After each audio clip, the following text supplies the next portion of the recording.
नमस्कार। आप देख रहे हैं वास्तु शक्ति, वो जगह जहां रहस्य, ऊर्जा और समाधान एक साथ चलते हैं। अगर आप हमारे चैनल पर पहली बार आए हैं तो अभी सब्सक्राइब करें, क्योंकि यहां हर उपाय अनुभव से जन्मा है और हर समाधान ऊर्जा से भरा। मैं कोई ज्योतिषी नहीं, मैं कोई पंडित नहीं, मैं बस जीवन को वैसा ही देखता हूं जैसा वह है। और मैं आपको बताना चाहता हूं, सावन का महीना सिर्फ कैलेंडर की एक तारीख नहीं है, यह प्रकृति का एक उत्सव है। एक ऐसा समय जब ब्रह्मांड की ऊर्जा अपने चरम पर होती है। यह वो समय है जब सृष्टि खुद को नवीनीकृत करती है। और अगर आप जानते हैं कि इस ऊर्जा को कैसे ग्रहण करना है, तो आप अपने जीवन को, अपने घर को, अपनी चेतना को पूरी तरह से बदल सकते हैं। आज जो बात आप सुनने जा रहे हैं वो केवल एक उपाय नहीं, एक ऊर्जा का प्रवेश द्वार है। ये कोई कर्म कांड नहीं है जिसे आप आंख बंद करके करें। ये एक विज्ञान है, एक तकनीक है अपने रहने की जगह को एक जीवंत मंदिर में बदलने की। एक ऐसा रहस्य जो केवल श्रद्धा से नहीं, वास्तु से जुड़ा है और सावन की पवित्रता से संचित है। हम अक्सर बाहर की दुनिया को बदलने की कोशिश करते हैं, लेकिन असली बदलाव तब शुरू होता है जब आप अपने भीतर की और अपने घर की ऊर्जा को बदलते हैं। आपका घर सिर्फ ईंट और पत्थर का ढांचा नहीं है, यह आपकी ऊर्जा का दर्पण है। तो इस सावन, क्या आप तैयार हैं अपने घर को एक साधारण मकान से एक ऊर्जावान, जीवंत स्थान बनाने के लिए? क्या आप तैयार हैं उन सरल लेकिन शक्तिशाली तकनीकों को जानने के लिए जो आपके जीवन में शांति, समृद्धि और स्पष्टता ला सकती है? ये 7 उपाय जो मैं आपको बताने जा रहा हूँ, ये केवल उपाय नहीं है, ये आपके और ब्रह्मांड के बीच एक संवाद स्थापित करने के 7 तरीके हैं। ये आपके घर को एक ऐसा बर्तन बनाने की प्रक्रिया है जो सावन की दिव्य ऊर्जा को धारण कर सके। चलिए इस यात्रा को एक साथ शुरू करते हैं। आपके घर का जो उत्तर पूर्व कोना है, जिसे हम ईशान कोण कहते हैं, वो कोई साधारण दिशा नहीं है। ये आपके घर का मस्तिष्क है। ये वो जगह है जहां से दिव्य ऊर्जा प्रवेश करती है। आप इसे अपने घर का प्रवेश द्वार समझ सकते हैं, लेकिन यह भौतिक द्वार नहीं, यह ऊर्जा का द्वार है। अगर यह द्वार बंद है, गंदा है या अवरुद्ध है, तो आप कितनी भी पूजा कर लें, कितनी भी मेहनत कर लें, जीवन में ठहराव महसूस होगा। सावन के महीने में जब ब्रह्मांडीय ऊर्जा उच्चतम स्तर पर होती है, इस कोने को सक्रिय करना सबसे महत्वपूर्ण हो जाता है। ये ऐसा है जैसे आप बारिश में एक बर्तन रख रहे हैं, लेकिन अगर बर्तन उल्टा है तो उसमें एक बूंद भी नहीं जाएगी। सबसे पहले इस स्थान को पूरी तरह से स्वच्छ करें। स्वच्छता का मतलब सिर्फ झाड़ू पोंछा नहीं है। इसका मतलब है हर उस चीज को हटा देना जो यहाँ की ऊर्जा को भारी बनाती है। किसी भी तरह का भारी फर्नीचर, स्टोर रूम का सामान या ऐसी कोई भी चीज जो मृत हो, जो उपयोग में न हो, उसे तुरंत हटा दें। इस स्थान को खुला और हवादार बनाएं। इसे सांस लेने दें। जब आप इस जगह को भौतिक रूप से साफ करते हैं, तो आप प्रतीकात्मक रूप से अपने मन के एक कोने को भी साफ कर रहे होते हैं, जहां से नए विचार और नई संभावनाएं प्रवेश करती हैं। इसके बाद इस पवित्र कोने में ऊर्जा को स्थापित करें। सुबह सूर्योदय के समय एक तांबे के लोटे से यहां स्वच्छ जल अर्पित करें। यह सिर्फ एक क्रिया नहीं है, यह एक समर्पण है। आप कह रहे हैं, मैं इस दिव्य ऊर्जा को ग्रहण करने के लिए तैयार हूं। फिर यहाँ एक छोटा श्वेत संगमरमर का शिवलिंग स्थापित करें। शिव का अर्थ है जो नहीं है, वो शून्य जिससे सब कुछ उत्पन्न होता है। सफेद रंग पवित्रता और शांति का प्रतीक है। यह स्थापना आपके घर को ब्रह्मांड के स्रोत से जोड़ देगी। ये एक एंटीना की तरह काम करेगा जो सावन की शिव ऊर्जा को आकर्षित करेगा और अंत में इस ऊर्जा को जीवंत रखे। हर सुबह और हर शाम यहाँ एक घी का दीपक जलाए। अग्नि रूपांतरण का प्रतीक है। यह नकारात्मकता को जलाकर सकारात्मकता में बदल देती है। जब आप दीपक जलाते हैं तो आप केवल एक दिया नहीं जला रहे होते, आप अपनी चेतना की लौ को प्रज्वलित कर रहे होते हैं। ये सुनिश्चित करें कि इस कोने में कभी भी शौचालय, रसोई या स्टोर रूम न हो। ऐसा करना उस दिव्य ऊर्जा के स्रोत को दूषित करने जैसा है। इस एक नियम का पालन करके ही आप अपने घर की ऊर्जा में एक चमत्कारी बदलाव महसूस करेंगे। प्रकृति में हर पौधे का अपना एक गुण है, अपनी एक चेतना है, लेकिन तुलसी सिर्फ एक पौधा नहीं है, यह एक जीवंत ऊर्जा क्षेत्र है। आधुनिक विज्ञान भी आज मानता है कि तुलसी के आसपास का वातावरण सबसे अधिक ऑक्सीजन युक्त और सकारात्मक आयनों से भरा होता है। हमारे ऋषियों ने इसे हजारों साल पहले जान लिया था। वे जानते थे कि यह पौधा आपके घर के वातावरण को शुद्ध करने की एक अद्भुत क्षमता रखता है। इसे घर में रखना केवल एक परंपरा नहीं है, यह अपने घर में एक 24 घंटे काम करने वाला एयर प्यूरिफायर और एनर्जी क्लींजर रखने जैसा है। सावन के महीने में तुलसी का महत्व और भी बढ़ जाता है। यह वो समय है जब पृथ्वी की उर्वरा शक्ति चरम पर होती है और तुलसी इस ऊर्जा को सबसे अधिक ग्रहण करती है। अपने घर में तुलसी को या तो पूर्व दिशा में रखें, जहां से सूर्य की पहली किरणें उसे स्पर्श करें, या फिर उत्तर दिशा में, जो ऊर्जा के प्रवाह की दिशा है। पौधे को कभी भी सीधे जमीन पर न रखें, उसे हमेशा एक गमले में एक ऊंचे स्थान पर रखें। यह सम्मान का प्रतीक है। जब आप किसी चीज का सम्मान करते हैं, तभी आप उसकी ऊर्जा को ग्रहण कर पाते हैं। अब इसे सावन की शिव ऊर्जा से कैसे जोड़ा जाए? हर सोमवार, जो शिव का दिन माना जाता है, सुबह स्नान के बाद तुलसी के पौधे में जल अर्पित करें, लेकिन इसे यंत्रवत न करें। जब आप जल चढ़ा रहे हों, तो पूरी जागरूकता और कृतज्ञता के भाव से करें। महसूस करें कि आप सिर्फ एक पौधे को नहीं, बल्कि जीवनदायिनी शक्ति को जल दे रहे हैं। और जल अर्पित करते समय शिव के सबसे सरल और सबसे शक्तिशाली मंत्र एयूएम नमः शिवाय का 108 बार जाप करें। यह ध्वनि कोई साधारण ध्वनि नहीं है, यह सृष्टि की मूल ध्वनि है। जब आप इस मंत्र का जाप तुलसी के पास करते हैं, तो आप एक अद्भुत ऊर्जा का त्रिकोण बना रहे होते हैं। आप, तुलसी और ब्रह्मांडीय शिव चेतना। आपकी आवाज की कंपन, तुलसी की सकारात्मक ऊर्जा और सावन का पवित्र वातावरण मिलकर एक ऐसा शक्तिशाली कवच बनाते हैं, जो आपके घर में किसी भी नकारात्मक ऊर्जा को प्रवेश नहीं करने देता। यह एक सरल सी क्रिया आपके घर के आभा मंडल को बदल सकती है, उसे शुद्ध और शक्तिशाली बना सकती है। यह आपके घर को एक किला बना देती है, शांति का किला। वास्तु में हर दिशा का अपना एक गुण है, अपना एक तत्व है। दक्षिण दिशा यम की दिशा है। यह स्थिरता और भारीपन की दिशा है। यह आपके जीवन में अनुशासन, संरचना और धैर्य को नियंत्रित करती है। यह दिशा आपके पितरों की ऊर्जा से भी जुड़ी है। अगर इस दिशा का सही उपयोग किया जाए, तो यह आपको जीवन में चट्टान की तरह स्थिर बना सकती है। लेकिन अगर इस दिशा में ऊर्जा का प्रवाह रुक जाए, तो यह स्थिरता, ठहराव और जड़ता में बदल जाती है। और ऊर्जा का प्रवाह रुकने का सबसे बड़ा कारण है कबाड़। कबाड़ क्या है? कबाड़ सिर्फ भौतिक वस्तुएं नहीं है, यह रुकी हुई ऊर्जा का प्रतीक है। हर वो चीज जो टूटी हुई है, जो उपयोग में नहीं है, जो अपनी उपयोगिता खो चुकी है, वो कबाड़ है। जंग लगे हुए औजार, बंद पड़ी घड़ियां, पुराने फटे हुए कागज, खराब इलेक्ट्रॉनिक सामान, ये सब सिर्फ जगह नहीं घेरते, ये आपके घर की ऊर्जा को सोखते हैं। विशेषकर दक्षिण दिशा में, जहां ऊर्जा स्वाभाविक रूप से भारी होती है, वहां इस तरह का सामान रखना मतलब उस भारीपन को और बढ़ाना। यह आपके जीवन में प्रगति को रोकने जैसा है। सोचिए, बंद घड़ी क्या दर्शाती है? रुका हुआ समय, टूटे हुए औजार, निष्क्रियता, पुराने कागजात, अतीत का बोझ। जब आप इन चीजों को अपने घर की दक्षिण दिशा में जमा करते हैं, तो आप अनजाने में अपने अवचेतन मन को संदेश दे रहे होते हैं कि मैं रुक गया हूं, मैं अतीत में जी रहा हूं, मैं आगे नहीं बढ़ना चाहता। यह आपके करियर में बाधाएं पैदा कर सकता है, स्वास्थ्य संबंधी समस्याएं ला सकता है और परिवार में अकारण तनाव पैदा कर सकता है। सावन का महीना नवीनीकरण का है, पुरानी चीजों को त्याग कर नया सृजन करने का है। तो इस सावन में यह संकल्प लें, अपने घर की दक्षिण दिशा का कोना कोना जांचें। हर उस चीज को बाहर निकालें जिसकी आपको जरूरत नहीं है।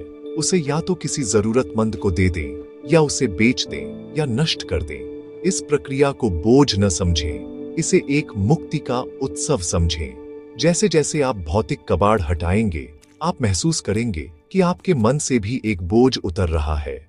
आप हल्का महसूस करेंगे, अधिक ऊर्जावान महसूस करेंगे। दक्षिण दिशा को साफ और व्यवस्थित रखकर आप स्थिरता को जड़ता में बदलने से रोकते हैं और अपने जीवन में प्रगति और सफलता का मार्ग खोलते हैं। रंग केवल आंखों के लिए नहीं होते। हर रंग की अपनी एक आवृत्ति होती है, अपनी एक ऊर्जा होती है। सफेद रंग, श्वेत रंग, यह कोई रंग नहीं है, यह सभी रंगों का स्रोत है। यह दिव्यता, पवित्रता, शांति और सादगी का प्रतीक है। शिव, जिन्हें अक्सर वैरागी कहा जाता है, उनका प्रिय रंग भी श्वेत है, बर्फ से ढके कैलाश का रंग, भस्म का रंग। जब आप सफेद रंग को अपने जीवन में लाते हैं तो आप सीधे सीधे उस शिव चेतना से जुड़ते हैं जो शांत, स्थिर और पूर्ण है। सावन का हर सोमवार शिव की ऊर्जा से ओतप्रोत होता है। इस दिन प्रकृति के माध्यम से इस ऊर्जा को अपने घर में आमंत्रित करने का एक बहुत ही सुंदर और सरल तरीका है। श्वेत पुष्प का प्रयोग। फूल क्या है? वे पृथ्वी की सुंदरता की अभिव्यक्ति हैं, प्रकृति का प्रसाद है। जब आप एक फूल को देखते हैं तो आपके भीतर कुछ खिल उठता है। एक ताजा खिला हुआ फूल अपने आप में एक जीवंत ऊर्जा का स्रोत है। यह आपके घर के वातावरण को तुरंत उठा सकता है। तो सावन के हर सोमवार को अपने घर में सफेद रंग के ताजे फूल लाएं। सबसे उत्तम है कमल या चमेली। कमल का फूल कीचड़ में खिलकर भी पवित्र रहता है। यह वैराग्य और दिव्यता का प्रतीक है। चमेली की सुगंध मन को शांत करती है और वातावरण में एक सकारात्मकता घोल देती है। अगर ये फूल उपलब्ध न हो तो कोई भी स्थानीय रूप से उपलब्ध सफेद फूल चलेगा। महत्वपूर्ण है फूल का रंग और उसकी ताजगी। मुरझाए हुए या कृत्रिम फूलों का प्रयोग न करें, क्योंकि उनमें प्राण ऊर्जा नहीं होती। इन फूलों को कहाँ रखें? सबसे उत्तम स्थान है आपका पूजा स्थल, जहां आप उन्हें सीधे अपने इष्ट को अर्पित कर सकते हैं। दूसरा सर्वश्रेष्ठ स्थान है घर का ईशान कोण, यानी उत्तर पूर्व दिशा, जो कि दिव्यता का प्रवेश द्वार है। जब आप इन फूलों को वहां रखते हैं तो आप उस कोने की सकारात्मक ऊर्जा को और भी कई गुना बढ़ा देते हैं। यह एक छोटा सा कृत्य है, लेकिन इसका प्रभाव बहुत गहरा है। यह आपके घर में एक शांत, सौम्य और पवित्र ऊर्जा का संचार करता है, जो पूरे सप्ताह बनी रहती है। यह एक मौन प्रार्थना है जो बिना शब्दों के भी सुनी जाती है। जल जीवन है। यह सिर्फ एक रासायनिक यौगिक H2O नहीं है। जल में स्मरण रखने की, ऊर्जा को ग्रहण करने की और उसे संचारित करने की अद्भुत क्षमता होती है। आपका शरीर 70% से अधिक जल है। यह पृथ्वी भी 70% से अधिक जल है। जल के बिना कोई जीवन संभव नहीं है। वास्तुशास्त्र में जल को धन, प्रवाह और अवसरों का प्रतीक माना गया है। अगर आपके घर में जल तत्व संतुलित है तो आपके जीवन में धन और अवसरों का प्रवाह भी सुचारू रूप से बना रहेगा। आपके घर का मुख्य द्वार वह सिर्फ लोगों के आने जाने का रास्ता नहीं है। यह वह बिंदु है जहां से लक्ष्मी यानी समृद्धि की ऊर्जा आपके घर में प्रवेश करती है। इस प्रवेश बिंदु को जितना हो सके सकारात्मक और आकर्षक बनाना आवश्यक है। सावन के महीने में जब जल तत्व अपने चरम पर होता है, इस प्रवेश द्वार पर जल की ऊर्जा को स्थापित करना एक अत्यंत शक्तिशाली उपाय है। यह एक चुंबक की तरह काम करता है जो सकारात्मक अवसरों और समृद्धि को आपके घर की ओर खींचता है। इसके लिए आपको क्या करना है? एक तांबे या पीतल का कलश लें। तांबा और पीतल दोनों ही ऊर्जा के बहुत अच्छे सुचालक माने जाते हैं और इनकी अपनी शुद्ध करने की क्षमता होती है। इस कलश को स्वच्छ जल से भर दें। अब इसमें 5 पवित्र तुलसी के पत्ते डालें। तुलसी, जैसा कि हमने पहले चर्चा की, एक महान शुद्धिकारक है। यह जल की ऊर्जा को कई गुना बढ़ा देती है। फिर इसमें 1 रुपये का सिक्का डालें। सिक्का धातु का प्रतीक है और धातु जल को आकर्षित करती है और स्थिरता प्रदान करती है। यह क्रिया धन को आकर्षित करने और उसे स्थिर रखने का एक प्रतीकात्मक कार्य है। इस जल से भरे कलश को अपने मुख्य द्वार के पास अंदर की तरफ दाहिनी ओर रखें। इसे ऐसी जगह रखें जहां यह किसी से टकराए नहीं और स्वच्छ रहे। हर सोमवार को इस कलश के जल को बदल दें। पुराने जल को किसी पौधे में डाल दें। उसे नाली में न बहाएं। सिक्के को निकालकर साफ करके वापस नए जल में डाल दें। यह एक सतत प्रक्रिया है। यह सुनिश्चित करता है कि आपके घर के प्रवेश द्वार पर हमेशा ताजी, जीवंत और सकारात्मक ऊर्जा बनी रहे, जो हर आने वाले अवसर और समृद्धि का स्वागत करने के लिए तैयार हो। जैसे आपके शरीर में एक हृदय है जो पूरे शरीर में जीवन शक्ति का संचार करता है, वैसे ही आपके घर का भी एक हृदय होता है। वास्तु में इसे ब्रह्म स्थान कहते हैं। घर का मध्य भाग, यह आपके घर का सबसे महत्वपूर्ण और सबसे संवेदनशील ऊर्जा केंद्र है। यह वह नाभि है जहां से ऊर्जा पूरे घर में वितरित होती है। अगर यह केंद्र निष्क्रिय है या यहां नकारात्मक ऊर्जा है तो घर के बाकी हिस्सों में आप कितने भी उपाय कर लें, उनका पूरा प्रभाव नहीं मिलेगा। यह एक स्वस्थ हृदय के बिना एक स्वस्थ शरीर की कल्पना करने जैसा है। ब्रह्मस्थान को हमेशा खुला, साफ और खाली रखना चाहिए। यहाँ कोई भारी फर्नीचर, कोई दीवार या कोई भी अवरोध नहीं होना चाहिए। पुराने समय में घरों के बीच में एक आंगन होता था जो कि प्राकृतिक ब्रह्मस्थान था। आज के फ्लैट्स और अपार्टमेंट्स में यह संभव नहीं है, लेकिन आप अपने घर के मध्य भाग की पहचान कर सकते हैं और उसे जितना हो सके अव्यवस्था से मुक्त रख सकते हैं। सावन के महीने में इस केंद्र को सक्रिय करना, इसे जागृत करना अत्यंत महत्वपूर्ण है। इसे जागृत करने का सबसे शक्तिशाली तरीका है अग्नि तत्व का उपयोग। इसके लिए आपको वास्तुदीप का प्रयोग करना है। ये कोई जटिल अनुष्ठान नहीं है, बल्कि एक गहरी वैज्ञानिक प्रक्रिया है। हर रात जब घर के सभी सदस्य सोने चले जाएं और घर में शांति हो, तब घर के मध्य भाग में यानी ब्रह्म स्थान में एक देसी घी का दीपक जलाए। घी को सबसे शुद्ध ईंधन माना जाता है। इसकी लौ की ऊर्जा सबसे सात्विक और सकारात्मक होती है। जब आप इस दीपक को घर के केंद्र में जलाते हैं तो इसकी सकारात्मक ऊर्जा और प्रकाश पूरे घर में समान रूप से फैलता है। ये दीपक रात भर जलने की आवश्यकता नहीं है। इसे बस सोने से ठीक पहले जलाएं और इसे तब तक जलने दें जब तक आप सो न जाएं, या कम से कम 1 घंटे तक। ये क्रिया रात के दौरान घर में जमा होने वाली किसी भी तरह की स्थिर या नकारात्मक ऊर्जा को शुद्ध कर देती है। ये घर के ऊर्जा शरीर को रीसेट करने जैसा है। ये सुनिश्चित करता है कि जब आप सुबह उठें तो आप एक शांत, सकारात्मक और ऊर्जावान वातावरण में अपनी आंखें खोलें। यह छोटा सा दीपक आपके घर के हृदय को धड़कता हुआ और जीवंत बनाए रखेगा। अब तक हमने जो भी उपाय किए वे सभी बाहरी वातावरण को, आपके घर की ऊर्जा को बदलने के लिए थे। लेकिन सबसे शक्तिशाली उपकरण, सबसे बड़ा वास्तु दोष या वास्तु शक्ति आप स्वयं हैं। आपकी अपनी चेतना, आपके विचारों की ऊर्जा, आपके शब्दों की कंपन, ये किसी भी बाहरी उपाय से कहीं अधिक शक्तिशाली है। यदि आप भीतर से शांत, केंद्रित और सकारात्मक हैं, तो आप किसी भी वातावरण को बदल सकते हैं। और यदि आप भीतर से अशांत हैं, तो दुनिया का सबसे उत्तम वास्तु भी आपको शांति नहीं दे सकता। सावन का महीना केवल बाहरी प्रकृति का उत्सव नहीं है, यह अपनी भीतरी प्रकृति को जानने और उसे रूपांतरित करने का भी एक अवसर है। इस महीने में ब्रह्मांडीय ऊर्जा इतनी ग्रहणशील होती है कि ध्वनि और कंपन का प्रभाव कई गुना बढ़ जाता है।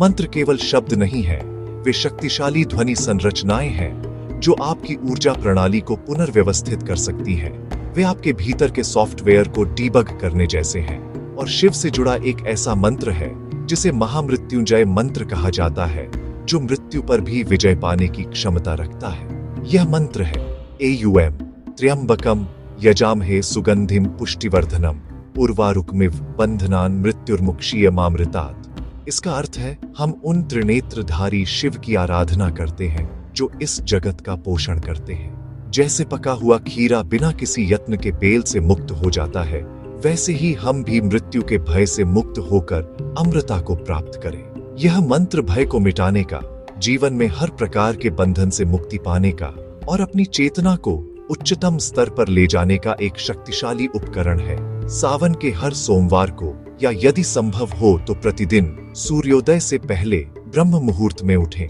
स्नान करके एक शांत जगह पर बैठें, अपनी रीढ़ को सीधा रखें और इस महामंत्र का कम से कम 108 बार जाप करें। इसे जल्दी जल्दी न बोलें, हर शब्द के कंपन को महसूस करें। महसूस करें कि यह ध्वनि आपके भीतर से उठकर पूरे ब्रह्मांड में फैल रही है। यह अभ्यास आपके भीतर एक ऐसी ऊर्जा पैदा करेगा जो न केवल आपके घर के वास्तु को, बल्कि आपके जीवन की हर परिस्थिति को सकारात्मक रूप से प्रभावित करेगी। यह अंतिम उपाय है क्योंकि यह स्रोत पर काम करता है, आपकी अपनी चेतना पर। तो ये थे वो 7 दिव्य उपाय। ये केवल जानकारी नहीं है, ये एक निमंत्रण है। एक निमंत्रण इस सावन में अपने घर को और अपने जीवन को एक जीवंत स्पंदित ऊर्जा क्षेत्र में बदलने का। इन उपायों को केवल एक बार करके न छोड़ें, इन्हें अपने जीवन का हिस्सा बनाएं, अपनी दिनचर्या में शामिल करें, क्योंकि वास्तु कोई एक दिन का समाधान नहीं है, यह एक सतत जागरूक जीवन शैली है। जब आप अपने रहने की जगह के प्रति जागरूक हो जाते हैं, तो आप अनिवार्य रूप से अपने स्वयं के प्रति जागरूक हो जाते हैं। आपका घर आपकी चेतना का विस्तार बन जाता है और आपकी चेतना आपके घर का आईना। याद रखिए, सबसे बड़ा रहस्य आपके भीतर है।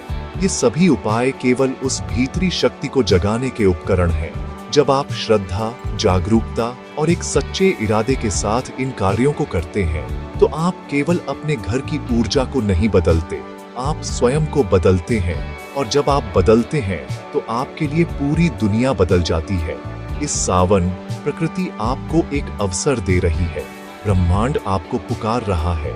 इस पुकार को सुने, इस ऊर्जा को ग्रहण करें और अपने जीवन को एक उत्सव बनाएं।